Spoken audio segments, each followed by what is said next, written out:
As the promised Messiah declared to the world the status assigned to him by Allah the Almighty, those who became interested in knowing more about him were not only people living in the small hamlet of Qadian, not only the Punjab, not only India.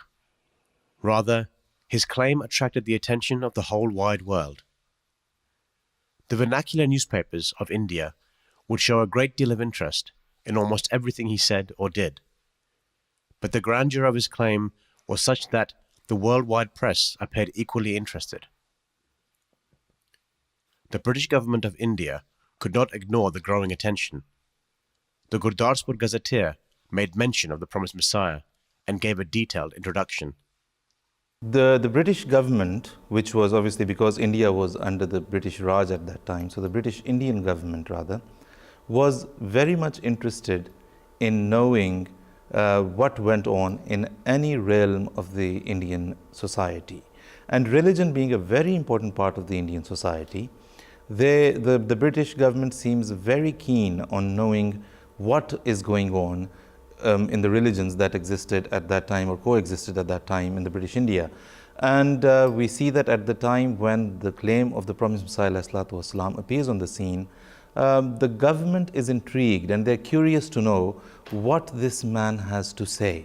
The claims were very, very bold, especially from the point of view of a government which had a very strong Christian disposition. The claims that Jesus Christ ﷺ has passed away and the reincarnation that was to happen was going to happen in a metaphorical sense, and that metaphorical reincarnation is in the form of Hazrat Mirza Ghulam Ahmad Sahib Qadiani ﷺ, was a very bold claim for the British government to absorb and to digest it. When it came to facing the attacks of Christian missionaries on Islam, the Muslims of India always looked up to him. On one such occasion, when the Muslims of Punjab were challenged by the missionaries of Amritsar, none of the so-called great ulama were ready to face them. The Muslims, despite their enmity for the promised Messiah, approached him and requested that it was only him who could save them from humility at the hands of Christians. The promised Messiah accepted the challenge of a debate, lived in Amritsar for the whole fortnight, and left the Christians struggling to deal with the unique type of challenges he posed to them in response to their arguments. It's really very interesting to note that when the Christian missionaries come up with a challenge for the Muslims of Punjab, boldly claiming and asking them to come forward and defend their religion, the general public of these Muslim majority villages or areas go around looking for a Muslim scholar or a Maulvi to come and defend the faith before the Christian missionaries. And it's worth noting that none of the Muslim scholars at that time seemed to be interested in coming forward for the defense of Islam. It is on record that the Muslim scholars that were approached by the general public would ask where they would be staying, who would pay for the journey, who would pay for the stay, and how it's all going to work. So their main interest seems to be that, and they don't seem too keen on responding to the challenge or going out for the defense of their faith, of the defense of Islam. And it's recorded in the Church Missionary Intelligencer, CMS Intelligencer as it is known, where the Christian missionaries were sending reports back home here in England, reporting on the debate and what had went on and recording all sorts of details about the debate. We see that the missionaries clearly admit that it is for the first time that they've come across some arguments which have been posed by the promised Messiah ﷺ. They say that we have never had these queries raised before. The CMS Intelligencer recording reports from church mission societies' foreign missions would carry reports from the Amritsar mission about the novel challenges they were faced with while debating with Hazrat Mirza Ghulam Ahmad. As a prophet, the promised Messiah was granted by Allah the Almighty the capability to prophesy events that were yet to happen. British and American newspapers would show keen interest and cover such stories.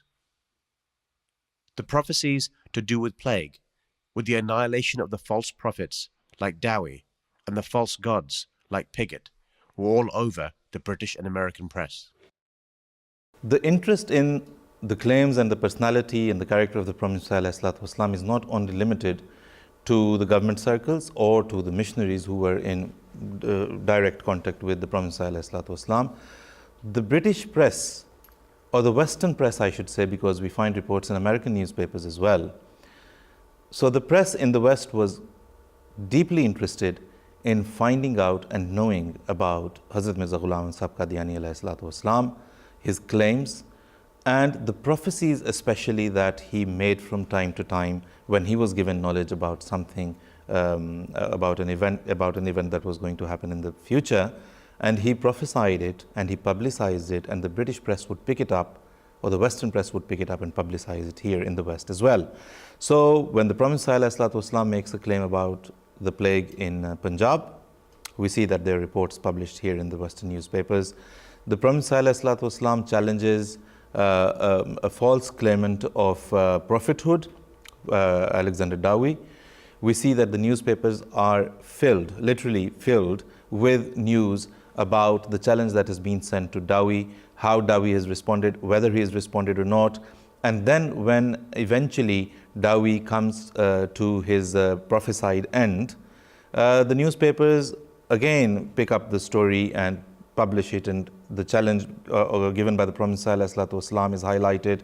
Similarly, when a false claimant of divinity, Reverend John Hugh Smythe Pigott, when he makes his claims which were published in the Western newspapers, and when that news gets to Qadian, the Prophet ﷺ, we know from the recorded history of the Jamaat that he quickly responded to it within a day or two, and the warning was sent to him that he should refrain from such claims. And when that warning gets to London, here in England, the British newspapers pick it up and they publish the story, they publish the warning, and they publish what Pigott had claimed. And even after 1908, even after the demise of the Prophet ﷺ, we see that the newspapers, whenever they referred to Pigott, we see that they would refer to the warning that was given to him by the Prophet ﷺ, especially as he was declining and he was going towards the end that was prophesied by the Prophet ﷺ. The British newspapers seem to have upheld their interest. Then came a time in 1924 when the second Khalifa of the promised Messiah, alayhi salam, visited London. The whole British press, already enthralled by the Conference of World Religions to be held in London, was even more fascinated by a caliph of a Messiah being in their city. Even more charming and intriguing for the press was the fact that a mosque was to be founded in the heart of London, the then capital of the largest empire of the world. When Hazrat Khalifatul Masih Sani Razila Ta'ala Anhu arrived here in London in 1924, there was a great buzz, would be the right word to say. A wave of thrill went through the British press and the Western and the rest of the Western press as well. He obviously was here to attend the conference of the Conference of Living Religions of the Empire, which took place in the Imperial Institute in London. But the press wanted to know that this gentleman, dressed in a turban, accompanied by another 12 companions, again dressed in long coats and turbans and trousers, that made a sight for them, a very interesting sight for the British press, and they wanted to know what these people are here for. Now, when the press got to speak to him, initially maybe a few newspapers when they got to speak to him, and his message got out, we see that almost all newspapers all across the country become interested in the visit of Hazrat Khalifatul Masih Sani, Hazrat Mirza Bashiruddin Mahmud Ahmad Sahib Razila Ta'ala Anhu, because of the multifaceted nature of the tour. Huzur is attending obviously the conference of the living religions of the empire. He is laying the foundation stone of a mosque in the heart of London. He will be attending many other lectures where he was invited, for example, by the spiritualists, where he went and spoke to them in the guild house. He was invited by in the cathedral in Portsmouth, where Hazrat Khalifatul Masih Sani was going to go and speak. So there are public lectures, and there are the foundation stone laying of the mosque, and the conference, and all of that come together. And then during his stay, an incident takes place in Afghanistan where one of the Ahmadis are martyred on the instruction of the Emir of Kabul.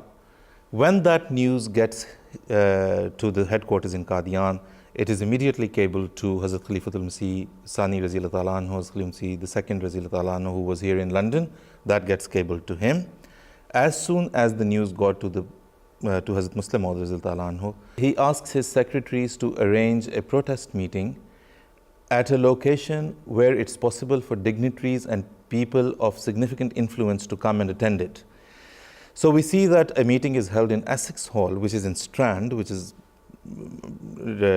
undoubtedly the heart of London, where dignitaries are invited, people from the academia are invited. So that automatically gets picked by the press and gets extensively publicized in the Western newspapers. The laying of the foundation stone of the mosque created a very strong link between the international press and the Ahmadiyya Muslim Jamaat. Any major activity in Qadian would appear in the newspapers. But what would catch the attention of the press the most was the advice given by Hazrat Mirza Bashiruddin Mahmud Ahmad, the then Imam of the Jamaat, to the Muslims of the subcontinent as they struggled to gain independence from the British Raj. His advice was taken to be of significant importance, as it was always multifaceted. Advising the Muslim League, guiding the Indian National Congress, and above all, counselling the British government as to what the best step for them could be in the given situation. The London mission had been actively involved with the government and the press all along in various matters related to religions, global peace, and interfaith harmony. It was well known to the British public, through the press coverage, that activities of the London mission would receive. It was in this scenario that Hazrat Khalifatul Masih III, Hazrat Mirza Nasir Ahmad, came to London to address a conference titled Deliverance from the Cross. With the approval and guidance of Hazrat Amirul Mumineen, Khalifatul Masih III, Hazrat Mirza Nasir Ahmad Sahib Rahimahullah Ta'ala, a conference was organized in Kensington in London at Commonwealth Institute from 2nd to 4th of June 1978. And the topic of the conference was Deliverance of Jesus from the Cross. Hazrat Khalifatul Masih Salis Rahimahullah Ta'ala came to England especially to address the gathering. Apart from his address, there were several other scholars who spoke there about various topics regarding Jesus. Hazrat Chaudhry Muhammad Zafrullah Khan Sahib Raziyallahu Anhu opened the conference. At the occasion of the conference, an exhibition was also organized where the Jamaat-e Ahmadiyya displayed the route map of journey of Jesus which he took to Kashmir. Also, there were some books which were exhibited there, especially the Promised Messiah's Last Psalms book, Jesus in India and Masih Hindustan mein Urdu, and then Where Did Jesus Die? And also a book which was specially written at that occasion by Hazrat Chaudhry Muhammad Zafrullah Khan Sahib, Deliverance from the Cross. The migration of Khilafat-e Ahmadiyya from Pakistan to London proved to be a major turning point in the activities of the Jamaat, being widely publicized by the press. Whether Hazrat Mirza Tahir Ahmad, Khalifat al-Masih IV, was delivering lectures, addressing the Jalsa Salana, or was on tour to a certain country, press coverage became a more common thing than before. Television channels wanted to know what intentions he had brought with him when he arrived in London. Well, His Holiness Hazrat Mirza Tahir Ahmad, who was the fourth Caliph of the Ahmadiyya Muslim Community, was forced to leave Pakistan because laws had been passed in Pakistan, which firstly declared us as non-Muslims, and then further laws were passed by Zia al-Haq, who was the dictator that ruled Pakistan.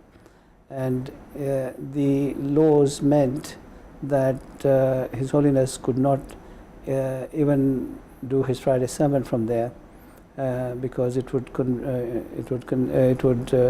go against the laws of Pakistan. And at that stage, even to say Assalamu alaikum could mean 3 years of imprisonment. And also, because they were trying to get the leadership of Ahmadiyya Jamaat into custody, they fabricated some cases against His Holiness, and therefore it was very important that he had to leave the country in order to have a free voice to be able to speak to the worldwide community of the Ahmadiyya Muslim community. So that was the motivation behind migration from Pakistan to the United Kingdom. Ahmadiyya फ़िरक़े के सरबराह मिर्ज़ा ताहिर अहमद आजकल London में हैं और BBC को एक ख़ुसूसी interview देते हुए उन्होंने मोहम्मद गयूर से बातचीत की, जिन्होंने उनसे पहला सवाल ये किया कि हुकूमत पाकिस्तान के नए ऑर्डिनेंस पर उनका क्या रद्द अमल है। सबसे पहले तो ये बात समझ में आ नहीं सकती कि इस किस्म के ऑर्डिनेंस को लीगल डॉक्यूमेंट या कानून करार देना किस तरह मुमकिन है, क्योंकि बुनियादी इंसानी हुकूक में मुदाखलत और इस किस्म की खुली खुली और फिर एक ऐसा इनकलाबी वाक़या हुआ है इस नए दौर में जिसका दुनिया ने नोटिस नहीं लिया। और ताज्जुब है कि ह्यूमन राइट्स की खातिर आवाज़ देने वाले एक एक आदमी को सफरिंग हो तो वो शोर मचा देते हैं। वाक़या ये हुआ है कि पहले सच्चाई निकलवाने के लिए टॉर्चर करते रहे हैं लोग, उसके खिलाफ भी आवाज़ उठाते रहे हैं लोग, लेकिन अब ये टॉर्चर है झूठ निकलवाने के लिए, यानी इस बात की सजा दी जाएगी कि तुम सच क्यों बोल रहे हो। मेरा मज़हब जो है वो तो मैं बेहतर जानता हूँ, अगर मैं अपने मज़हब को इस्लाम समझता हूँ तो जब तक मुझे समझाया ना जाए कि तुम्हारा मज़हब इस्लाम नहीं है और मैं समझ ना जाऊँ, अगर मैं कहूँगा कि मैं गैर मुस्लिम हूँ तो झूठ बोल रहा हूँ। लेकिन ये कि आप करेंगे क्या? हमने जो किया है वो तो वही है जो मजहबी जमात को करना चाहिए। हम एक सियासी जमात तो नहीं है और हम पूरा यकीन रखते हैं एक जिंदा खुदा में जिसने हमें पहले कभी भी नहीं छोड़ा। ये पहला वाक़या तो नहीं है, 100 साल से हम मज़ालिम बर्दाश्त कर रहे हैं अपने ईमान की खातिर और नहीं टले वो बात समझने से और यकीन रखने से जिस पर हम यकीन रखते थे। Then came the age of revolution in the media. From print to electronic realms, the media had now seen a whole new dawn with the emergence and rapid rise of social media. And by this time, the Jamaat had entered the blessed era of the fifth Khilafat of the promised Messiah.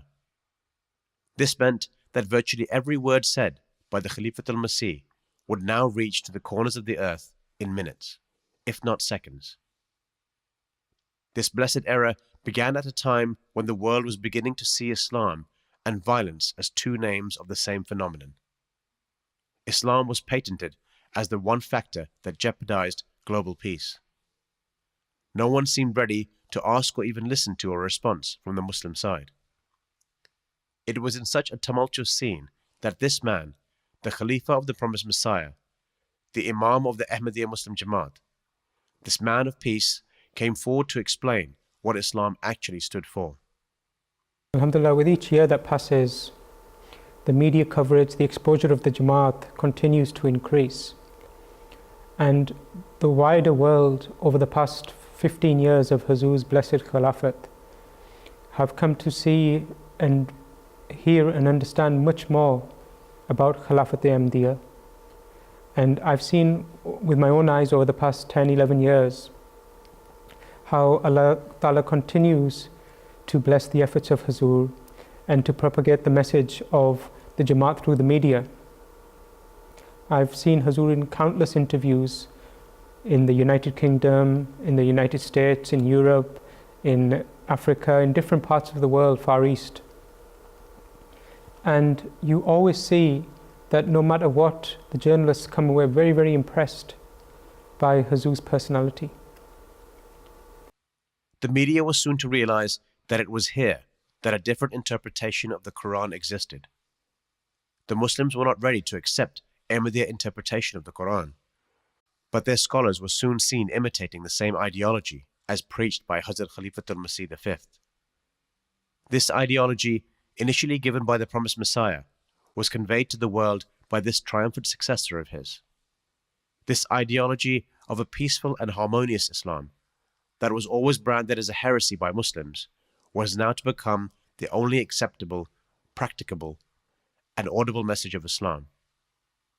خلافت کیا ہے ایک فضل عظیم رب رحمہ ہے سراسر نور و رحمت علم و حکمت کا گلستہ ہے خلافت کیا ہے ایک فضل عظیم رب رحمہ ہے سراسر نور و رحمت علم و حکمت کا گلستہ ہے خلافت کیا ہے ایک فضل عظیم رب رحمہ ہے سراسر نور و رحمت علم و حکمت کا گلستہ ہے خلافت کیا ہے ایک فضل عظیم رب رحمہ ہے خلافت حرز جان و نور عین ہر مسلمان ہے خلافت پاسبان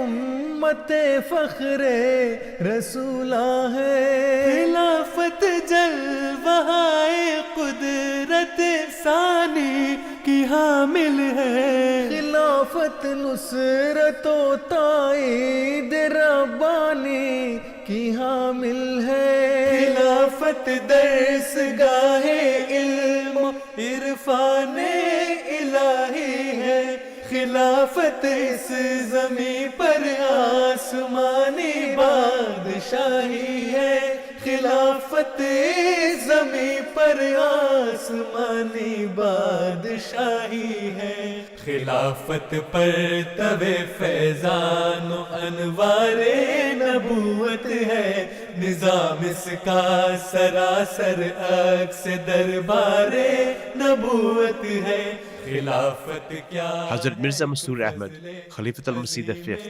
leaves no stone unturned to convey to the world the true message of Islam. The media records every word of his. Every word of his gets to millions of viewers and readers.